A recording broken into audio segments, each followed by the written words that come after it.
Hello friends, Arjun classes में आप लोगों का स्वागत है। फ्रेंड्स, होम साइंस एमसीक्यू हम लोग देखेंगे। निम्नलिखित प्रश्नों में प्रत्येक के 4 संभावित उत्तर दिए गए हैं। सही उत्तर का चयन कीजिए। प्रश्न नंबर 1 क्या है? वस्त्रों को धोने से लाभ। क्या लाभ है? वस्त्र साफ हो जाते हैं, व्यक्ति स्वस्थ रहता है, वस्त्रों की दुर्गंध दूर हो जाती है, इनमें से सभी, ऑल ऑफ द एबव। तो क्या होगा? वस्त्रों को धोने से क्या लाभ है? वस्त्रों को धोने से वस्त्रों की दुर्गंध दूर हो जाती है, वस्त्र साफ हो जाता है। सब होगा। क्या होगा? घ सही है। कपड़ों की धुलाई के लिए कौन सा जल उत्तम होता है? कपड़ों की धुलाई के लिए कौन सा जल उत्तम होता है? कौन सा जल उत्तम होता है? मृदु जल, दूषित जल, कठोर जल, इनमें से कोई नहीं। तो क्या होगा? मृदु जल। मृदु जल। रेशमी वस्त्रों में चमक लाने के लिए प्रयोग करते हैं। किसका प्रयोग करते हैं? नींबू का रस, अमोनिया, नींबू का रस, अमोनिया,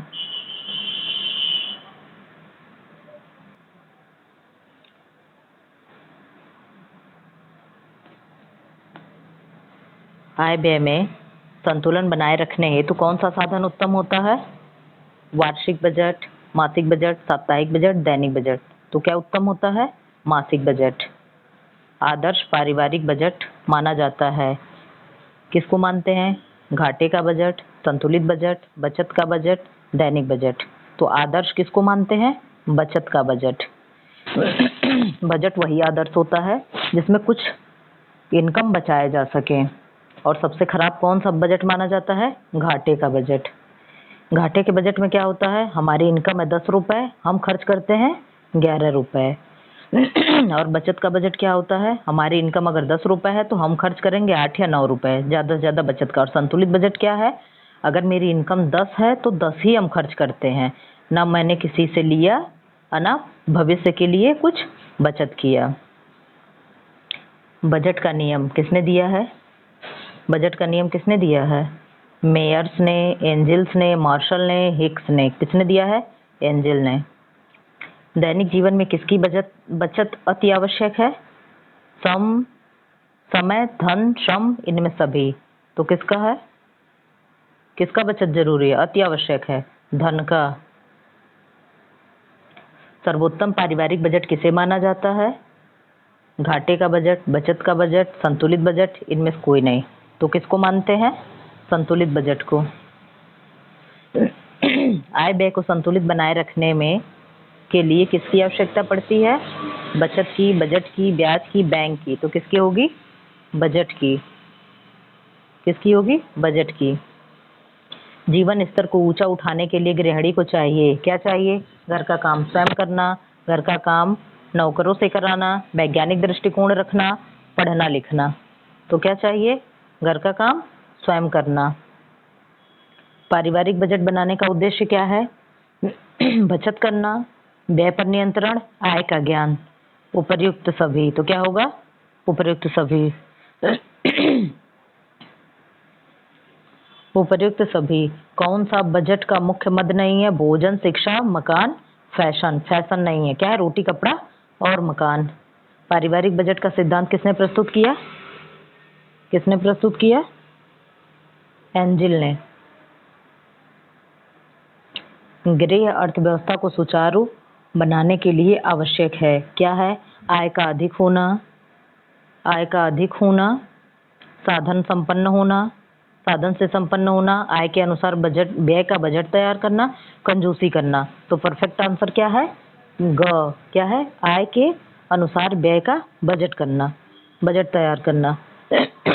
पारिवारिक बजट को कौन सा, पारिवारिक बजट का कौन सा मुख्य मद नहीं है? कौन सा मुख्य मद नहीं है? मकान है, भोजन है, वस्त्र है, क्या नहीं है? दुकान नहीं है। पारिवारिक बजट बनाने के लिए सबसे पहले आवश्यक है, क्या आवश्यक है? आय में वृद्धि, व्यय पर नियंत्रण, आय व्यय का पूर्वानुमान, आकस्मिक व्यय का ज्ञान। तो क्या होना चाहिए?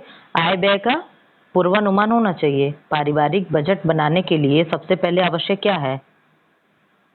सबसे पहले आवश्यक है आय व्यय के संतुलन, नहीं, आय व्यय का पूर्वानुमान। आय व्यय का पूर्वानुमान। मासिक बजट बनाना आवश्यक है। क्यों है? आकस्मिक व्यय के लिए, दैनिक खर्चों के लिए, आय व्यय में संतुलन बनाने के लिए और व्यय पर नियंत्रण रखने के लिए। तो क्या है? आय व्यय में संतुलन बनाने के लिए। पारिवारिक बजट का मुख्य मद है पारिवारिक बजट का मुख्य मद है क्या है? भोजन, दुकान, मनोरंजन, फर्नीचर। तो क्या होगा? भोजन। ये क्या है? मुख्य मद है। ये आंसर की लगे हैं।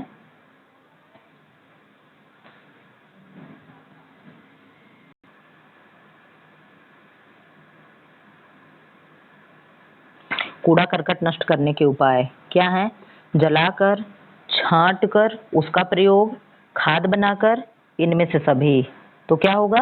इनमें से सभी। इनमें से सभी।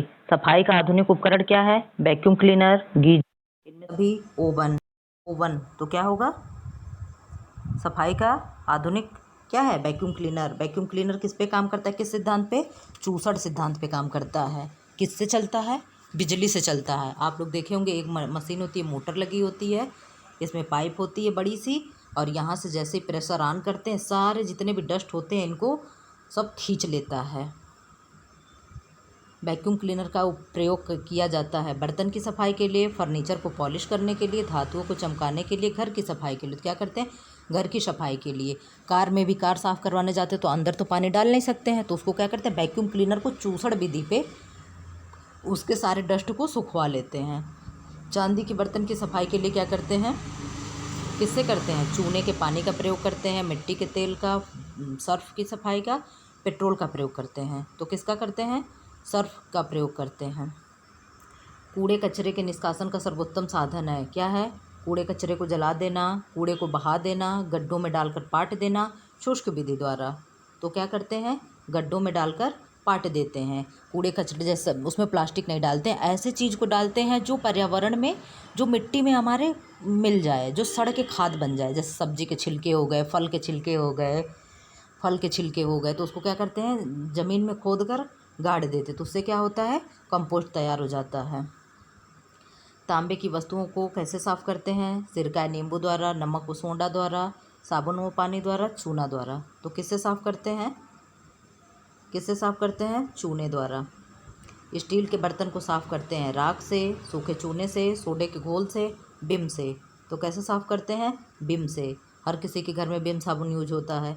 घर की सफाई के परिणाम स्वरूप क्या होता है? स्वास्थ्य ठीक रहता है, घर आकर्षक लगता है, गृह व्यवस्था बनी रहती है। इनमें से सभी। तो क्या होगा? इनमें से सभी होता है। घर साफ सफाई हो जाती तो घर अच्छा लगता है ना। पीतल के फूलदान की सफाई व चमक के लिए उपयुक्त है। या पीतल के फूलदान की सफाई की जाती है किससे? ब्रासों से, चूना से, रेत से, साबुन से। तो किससे करते हैं? ब्रासों से। घर की सफाई करने के बाद कूड़ा करकट क्या करते हैं? घर में रखना चाहिए? बिल्कुल नहीं। घर पर, सड़क पर फेंक देना चाहिए? ये तो बिल्कुल भी नहीं करना चाहिए।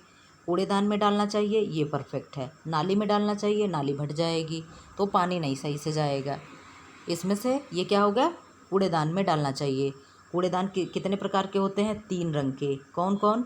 एक नीला, एक हरा और एक रेड कलर का। तो हरे में क्या डालते हैं? गीला कूड़ा हरे में, सूखा कूड़ा नीले कूड़ेदान में, और रेड में क्या डालते हैं?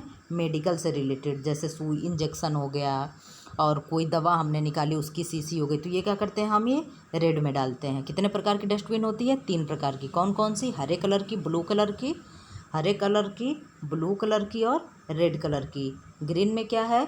गीला कूड़ा। ब्लू में क्या है? सूखा कूड़ा। रेड में क्या है? मेडिकल से रिलेटेड जो हो गया वो रेड में डालते हैं।